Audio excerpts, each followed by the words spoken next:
Moses had led the Israelites out of Egypt and through the wilderness. After arriving at Mount Sinai, God called Moses up the mountain to receive the 10 Commandments and other laws. Moses stayed on the mountain for 40 days and nights, during which time God gave him the stone tablets inscribed with the 10 Commandments. However, while Moses was on the mountain, the Israelites grew impatient. They began to worry that Moses might not return and that they were abandoned in the wilderness. In their anxiety, they turned to Aaron, Moses' brother, and demanded that he make them gods to lead them. Aaron, under pressure, asked the people to bring him their gold jewelry. He melted the gold down and fashioned it into a statue of a calf. The people proclaimed, "These are your gods, Israel, who brought you up out of Egypt." They then began to worship the golden calf, offering sacrifices and engaging in revelry. While this was happening, God informed Moses of the people's idolatry and expressed his anger, threatening to destroy them and make a new nation from Moses. However, Moses pleaded with God to spare the Israelites, reminding God of his promises to Abraham, Isaac, and Jacob. God relented from his initial plan to destroy the people, but his anger remained. When Moses descended from the mountain and saw the people worshipping the golden calf, he was furious. In his anger, he threw down the stone tablets, breaking them at the foot of the mountain. He then took the calf, burned it in the fire, ground it to powder, scattered it on the water, and made the Israelites drink it. Moses confronted Aaron, who weakly explained that the people were prone to evil and that the calf just came out when he threw the gold into the fire.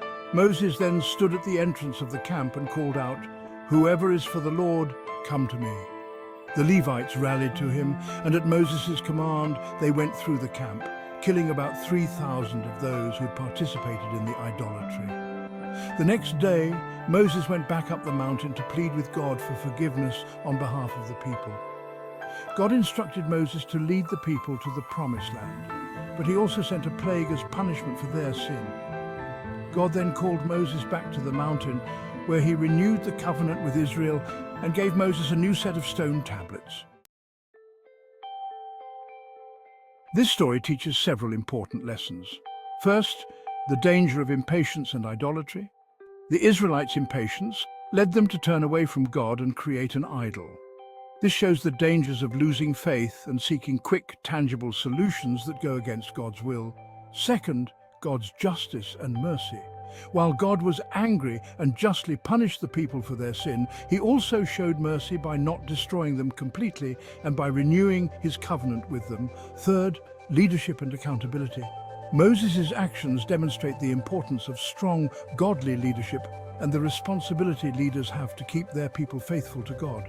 Aaron's failure shows how easily even leaders can falter under pressure.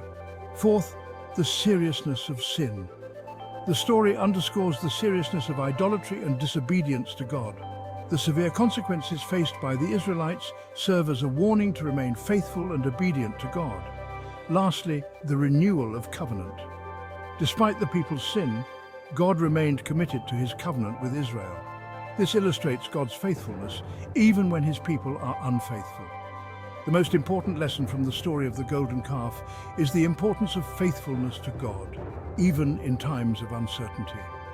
When the Israelites became impatient and fearful in Moses' absence, they quickly turned to idolatry, creating a golden calf to worship. This act of unfaithfulness had severe consequences, demonstrating that turning away from God and placing trust in anything or anyone else leads to spiritual and often physical ruin. This story teaches that true faith requires patience, trust, and steadfastness, even when God's plans or presence seem unclear. It emphasizes that we should remain faithful to God, relying on his guidance and timing rather than succumbing to fear or the temptation to take matters into our own hands. If you enjoyed this video, please give us a thumbs up. And if you haven't already, come on over and join our growing family by subscribing to our channel.